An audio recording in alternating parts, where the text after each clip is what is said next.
We are still in 1.5, yes. So we'll be in 1.5 next 3 days. So today will actually be the end of new material. And then we're going to spend several days next week reviewing it. We'll play a game over, play a couple games actually. So this is first part's reflections. And that kid looks scary. I don't know if this looks kind of like Chucky before he had the red hair, the scars, maybe. I don't know. I wasn't allowed to watch that movie. I still think I'm 36 years old. I still think my mom would get on to me if I watched it for some reason. I don't know. Okay, so first up we have reflections. Okay. Now remember that my f of x right here is still going to be my parent function. They're erased from the board today. They're not up there. So let's see how well we can remember them. Okay. And so what I'm going to be doing to that parent function is I'm going to be throwing down a negative sign in front of it. Now, would you say that that negative is inside or outside the function? Outside, it is. And yesterday, whenever stuff was outside the function, we added and subtracted numbers yesterday from the function. Did it move it left and right or up and down? Up and down. Good news. Today, every time there's a negative outside the function, I'm multiplying by negative something, it is going to move it up and down. What does that look like? Looks like this blue line right here. It's just something from your homework. That was like that 2 to the x that you did, or that you are going to do this weekend. And so what happens is if I throw a negative on the outside, it just reflects down over this x-axis to this green line. Okay? So it's just like it's looking in the mirror, or a puddle, or a lake, or something that sees itself. Where does it see itself? Down here in the ground. Okay? So this is a vertical reflection. You're going to hear me say over the x-axis. What? Horizontal. All right. So let's go down here to this g of f of negative x. This negative is inside the function. Yesterday, whenever I was adding and subtracting numbers that were inside the function, which way did they move? Right and left. Good news. The reflection is going to be a horizontal reflection. It's going to move right and left about the x-axis, or over the x-axis. So this blue line, if I was to throw a negative on the inside of the function, like I've done here, what happens is this top of the line sees itself in a mirror over here, just a mirror reflection, and in the bottom of the line sees itself in a mirror reflection on this side. Okay. We'll get a lot of practice with that today. I don't think this will be a problem. So I'm going to make up a function right here. Not make one up. I'm just going to pick one of the parent functions that describes well what we are doing. So I'm going to choose the square root of x. What did the square root of x look like? Ooh, parabola or swoop? The swoop. Okay, the swoop. Yeah, that's getting too detailed. All right, so if I was to reflect this vertically, it's going to come down underneath the axis. Just looking at stuff. What I want to know is, I'm going to call this g of x. What does my function look like? Just throwing a negative somewhere. Negative square root of x. I'm going to put the negative on the outside because I reflected this up and down. Does that make sense? So what if I take my red swoop and I reflect it over the y-axis? I'm going to call this h of x. What is it? Square root of a negative x.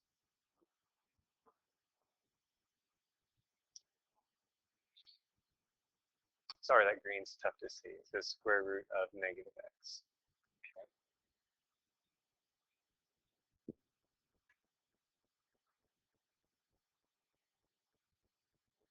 So part of your homework tonight is going to want you to write a function for the graphed function.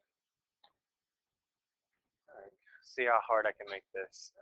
Should I start off easy on you guys? I won't hurt you too hard. Not this one.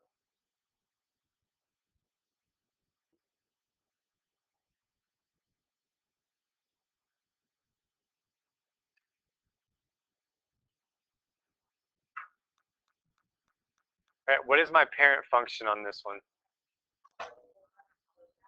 Absolute value. So I'm going to put f of x equals absolute value of x. Now I'm going to leave a lot of space around it because I'm not sure where I need negatives, if I'm going to be adding and subtracting numbers. Let's do all the horizontal stuff first. Did this thing move left or right? It moved to the right. How do I show in my function that it moved to the right? Minus 3, plus 3. Minus 3, it's opposite. Everything on the inside is opposite. So since I came over here to 3, I'm actually going to have a minus 3. Is that all I did? I reflected it over the x-axis. So where's the negative go? Okay, it goes outside the function. In this case, that's outside the absolute value. So I throw a negative right here. And that would be the graph of it.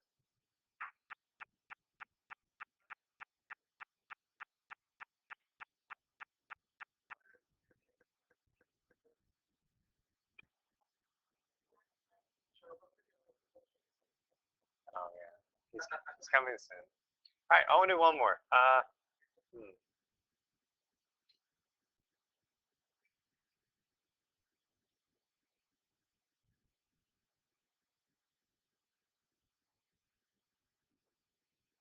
Back to the swoop.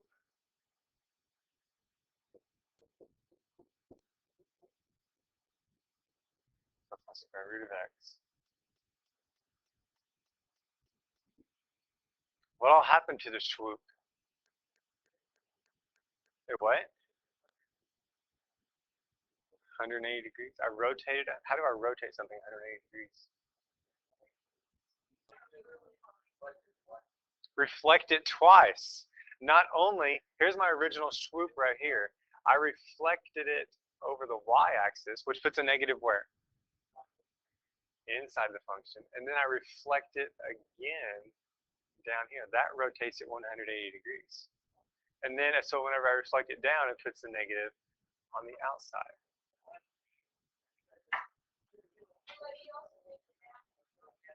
But I moved it down one. So where do I put that 1 at? Plus 1? Yeah, it goes outside because it's vertical, right? And everything outside makes sense. So it comes down 1. Good. All right, we'll do some more of those in a minute. I'm going to add in a little bit of extra fun. Oh, you just wait. Grace. It is not. It is on the outside since it came down. If it went right or left, I would have extended that square root. All right. Now I'm going to put a video in for next year. You guys all saw the video, I guess, except for Alyssa. Oh, Demi didn't see it either. Afterwards, I'll show it afterwards. Since we're recording right now, it makes it so I have to save it as a different file type, and I'm not sure what YouTube's going to do with it. But yeah, Richard Simmons, he's good at what? Dancing. He's working out. He's stretching, right? And so we'll find that video so Demi and Alyssa can see that, okay? So what we're going to be doing with these functions is we're going to be stretching them just like Richard Simmons stretched out middle-aged women in the late 80s as far as aerobically. I don't know why I put that on there. Anyway, and we're also going to be condensing or compressing, all right? Just pushing down on the functions like this guy is pushing down on himself, himself, himself, and himself, and probably more so, okay? Now, I just want to do vertical first. So on a vertical, remember, this f of x right here stands for my parent function. So we're not always going to be given a parent function, but for the most part, they will be a parent function. But I want us used to seeing both. So I'm going to have g of x equals a f of x. Is that a, is it inside or outside? Outside the function, which is good because this whole slide is dealing with vertical stretches and compressions. Now I thought we threw numbers on the outside yesterday. So how's this different? Oh, we're multiplying on the outside. That's what's going to stretch it. That's what's going to compress it. Now, everything yesterday, whenever it moved up and down, just like on the last slide, it made sense. Okay? So luckily for us, if A is greater than 1, what I'm going to do is I'm going to take the graph, I'm going to stretch it vertically. I'm going to pull up on the top of it, pull it away from the axis. It's going to be a stretch. Whereas if A is between 0 and 1, let's just say 1/2. We're just going to take our foot and we're going to squish it onto the x-axis. Okay? So it's going to be compressed. Or you can call it squished, I don't care.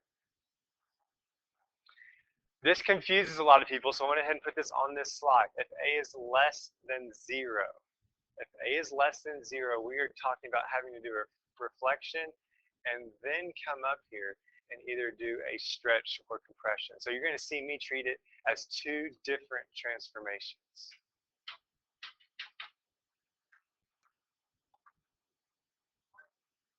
Questions on that?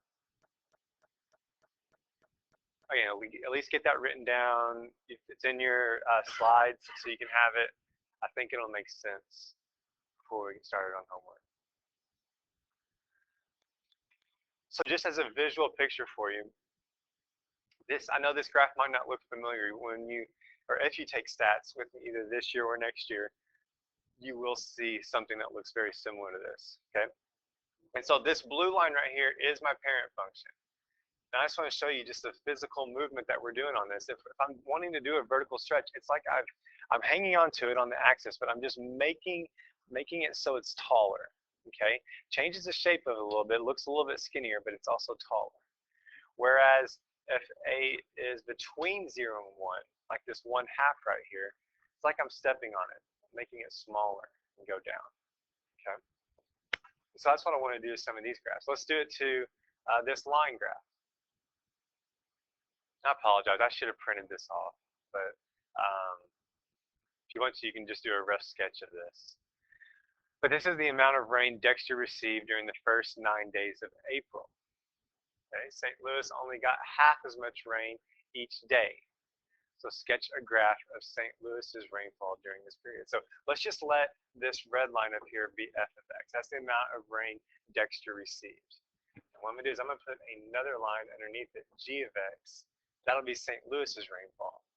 And so we know in order to get it, I'm just going to have to just come through and manually just take the 5 and then take half of it, knock it down to 2.5. I'm taking all these y values or all these f of x values and multiplying them by 1/2. So the 2 becomes a 1. 12 becomes a 6.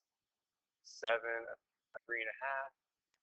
There, 1.5. Here, and then 1, and then 1, 2, 3. So if they got exactly as much rain,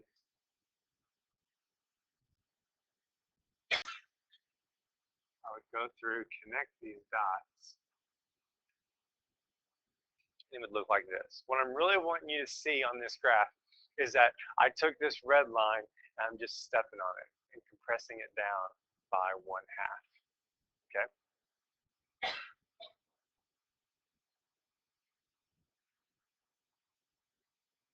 We're flying through these. Most of your homework tonight is just going to want you to describe transformations. And that will get us ready for activity on Monday when we come in. And so they're not even going to give you a parent function. They're just going to leave it generic f of x, okay? But they're going to throw in a number. Say, suppose I do this, 2 times f of x, okay? And I'm going to put one of these on your quiz and or test next week. And I'm going to say, describe the transformations that's going on to f of x. And on this one, you would say what? They stretched by 2. I'm more interested in you telling me which direction it's going to be stretched, because we're about to add some more to that. Stretched vertically by 2. Good. stretched vertically. I like that in there by 2. Okay, good. All right. Let's do this one. Keep putting in extra parentheses. It'll be okay. I'm actually gonna take it out.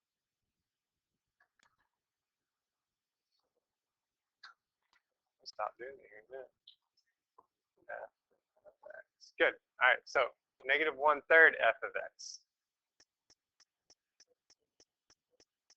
Vertical compression.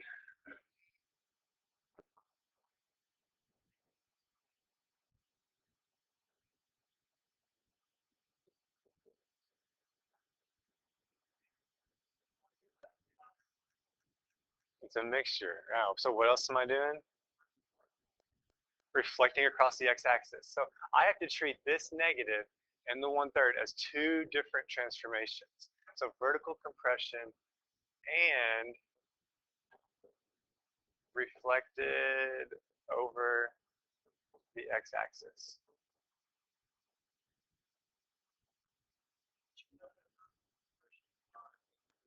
You can't. I'm more interested in just saying vertical compression right now, because I'm really not even going to grade. We're going to talk about that in a minute. I'm not even going to grade the 1/3, but yeah, vertical compression by 1/3. So it's going to be 1/3 as tall. But I'm really interested in seeing these words right there. All right. So yeah, I think that's good. It's good because we have to do horizontal compressions as well and stretches.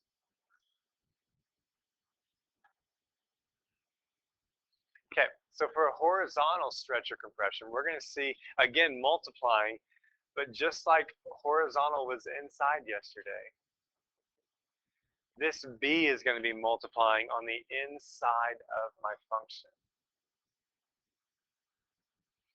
Now, yesterday, everything was backwards, right? So if I had +3, I moved it to the left, and if I had -3, I had to move it to the right. Everything's going to stay backwards on this as well. For instance, if this b right here is greater than 1, a while ago when b was greater than 1, suppose it was 2, we stretched it by a factor of 2, correct? Well, if it's on the inside, it's opposite. It's actually going to compress it by 1/2. It's going to be half as wide. So I call it compressed by the reciprocal of b. So let's just suppose b is 2. If b is 2, I'm going to compress it by how much? 1/2, the reciprocal of 2. Does that make sense? It's all backwards on the inside. So a while ago, whenever I multiplied something between 0 and 1, I compressed it by 1/3. Well, now that it's on the inside, it's the opposite. It's going to stretch by the reciprocal of b. So if b is 1/3, I'm going to stretch it by how much horizontally? By how much? I'm going to stretch it by 3, just the reciprocal. Okay. And then finally, do not forget, same bottom line here. If it's less than 0, it's a reflection. We're going to treat it as 2 separate transformations. We're going to do a reflection, and then we're going to do either a compression or stretch, depending on whether it's greater than or less than 1. Okay?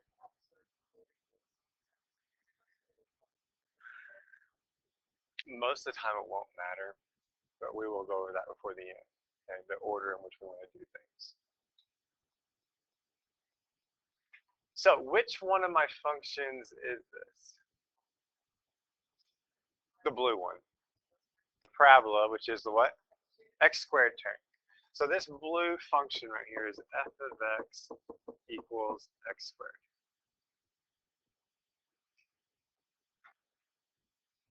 Now I'm not going to ask this on the quiz, the test, and I'll kind of go into detail with this. This is a question I had earlier, and it was a great question. But like this g of x right here, yeah, I'll do the g of x first. I'm taking this blue line and I'm pulling it away, right? It's a horizontal stretch by, let's just call it 2. So if I horizontally stretch this by 2, where do I put that 2 at? I still have the x squared, right? So Bree says I throw a 1/2 where? Put it in front. Parentheses around what? Exactly right. All right, just the 1/2 x. All right. Just the 1/2 x. Doesn't that look weird? What if I was to take off this parenthesis? I get 1/4 x squared, right? And the 1/4 would be on the outside. Doesn't this green line kind of look like I squished the blue line vertically by 1/4? It looks the exact same.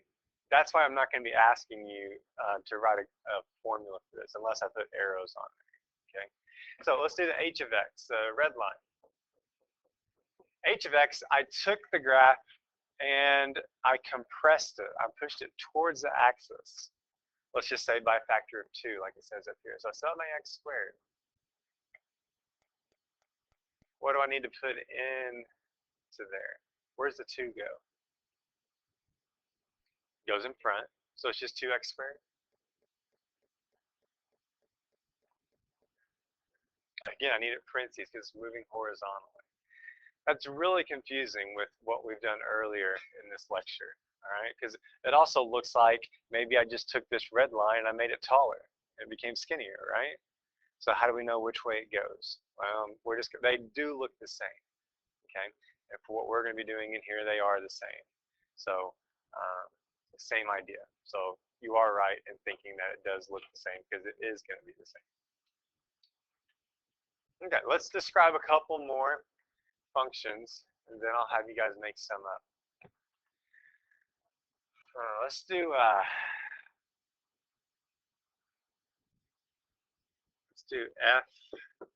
of 2x minus 1.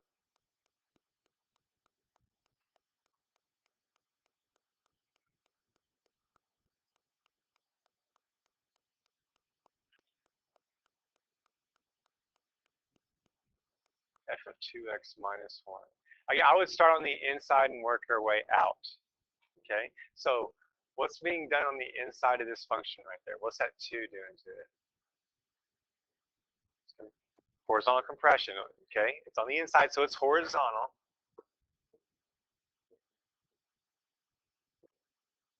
Horizontal, and then you would think stretched by 2 because you're multiplying it by 2, so it would make it bigger, but it's opposite. It's a horizontal compression. Or squish, or whatever you want to call it. Is that it? What's that minus 1 doing? Is that reflecting it? It's moving down 1. I'm subtracting 1, so it's going down 1 unit. Okay.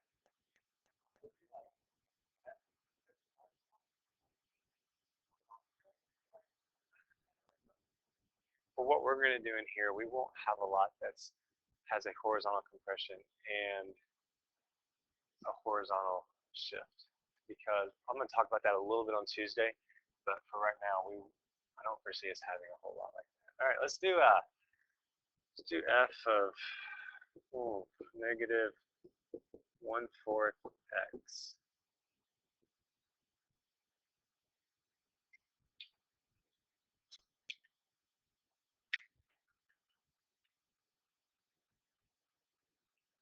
F of negative 1/4 x times 2. Let's do it times 2. Again, let's start on the inside. What's something you see on the inside, Parker? Negative 1/4. We need to break that apart. You want to do the negative, you want to do the 1/4? Let's do the negative. Okay, the negative's on the inside, so which way is this going to be reflected? It's going to be reflected horizontally, left and right, over the y-axis. So we could say reflected over y-axis. Good. Okay, so I did the negative. I'm going to do the 1/4 now. What's that 1/4 going to do? Stretch it. Which way? That's fine. Just like that will be fine. Stretch horizontally. Finally get that 2 in front. What's that 2 going to do? It's going to be a stretch vertically as well. I'm going to stretch it 4 times as wide as it is, and then once it gets that wide, I'm going to make it so it's twice as tall. So I would also stretch it vertically.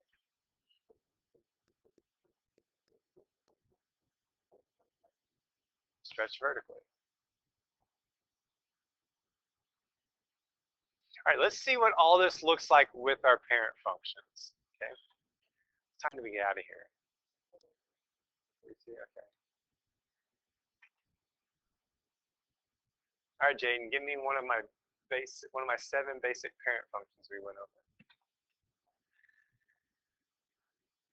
X cubed. Ooh, X cubed.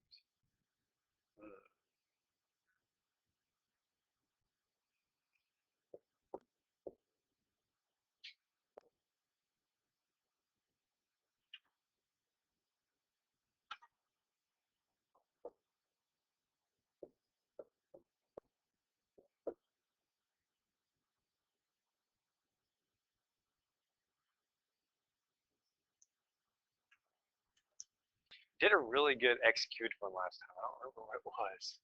This one will work. Let's change it a little bit. I want to do this. There we go. I like that better. So first off, we have to figure out, what does X cubed look like? Snake on a plane, right? Snake on a plane. So I'm going to go ahead and draw my parent function. You'll kind of have a better appreciation as to why I'm drawing this parent function here in just a little bit. Now I want to start on the inside. Okay, I look inside parentheses, inside the function right here, and I have a -1. What is that doing to my snake? It moves everything to the right one. You guys agree? So now my snake is over here. From here, I start working away from the X. Okay, so next step, I'm gonna deal with this 2 right here. What's that 2 doing to this snake on a plane?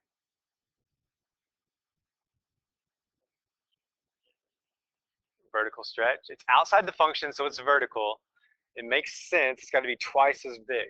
So I'm going to take this snake right here, and I'm going to pull on it so it's twice as big. It's going to make it so it's skinnier. Maybe I should switch colors on that. Kind of a hard one to stretch. So I took this black line, I made it so it's stretched out a little bit. Okay. And then finally that negative.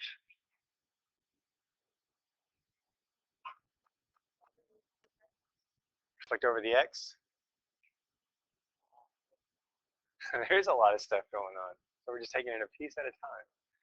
So reflecting it over the x-axis is going to make it so this part of the snake comes down, and this one goes up.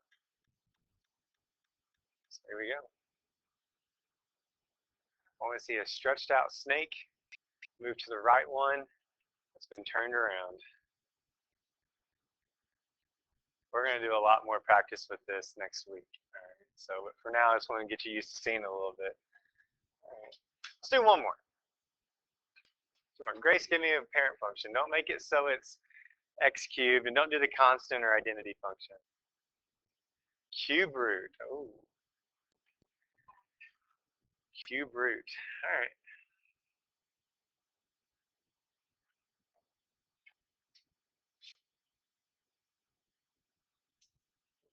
Okay. Let's do. I wish I would have done some of the last ones with this cube root.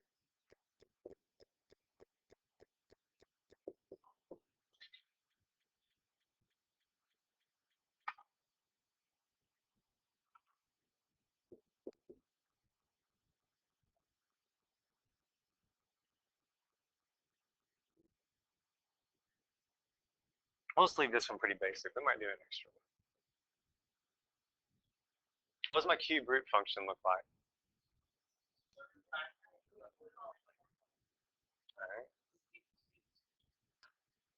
The sleeping snake on a plane.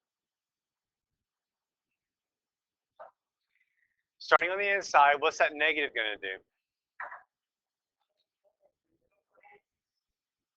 Flip it over the x-axis? The y-axis? Does it matter?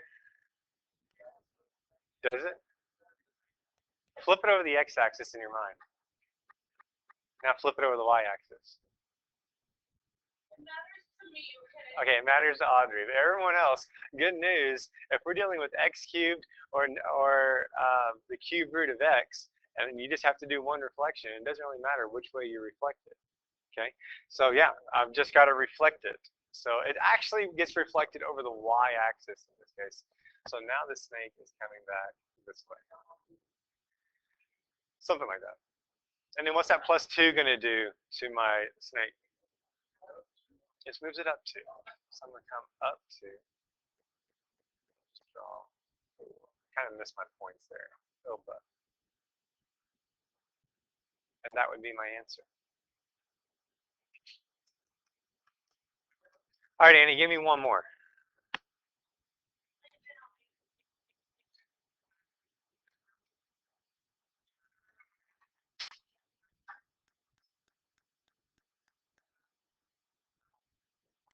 Oh, you want to do a parabola? All right. X squared.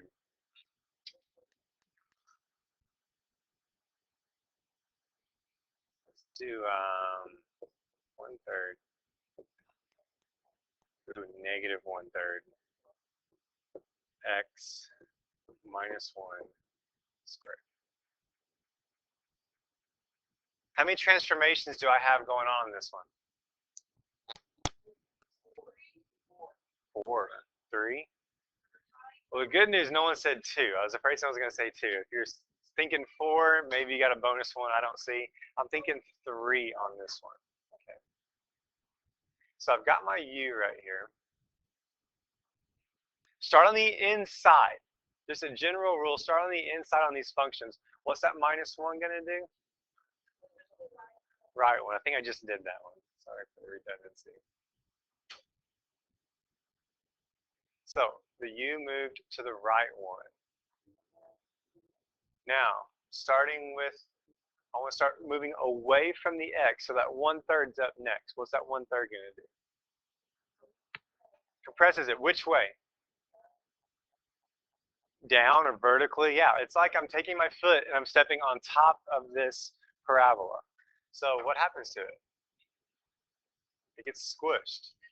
I am not pulling out a ruler to make sure it's been compressed by a factor of 1/3. If I see that you have a flatter parabola, that's good. But see how I can kind of follow your work as to what you did? And then finally, that negative. It's gonna take this flattened parabola and it's gonna reflect it over the x-axis. This would be full credit. Okay. What I really like to see is this original parent function right here, and I can tell that you flattened it by the time you got down to here. So it's a lot easier for me to tell that you knew all the transformations, that you knew what was going on.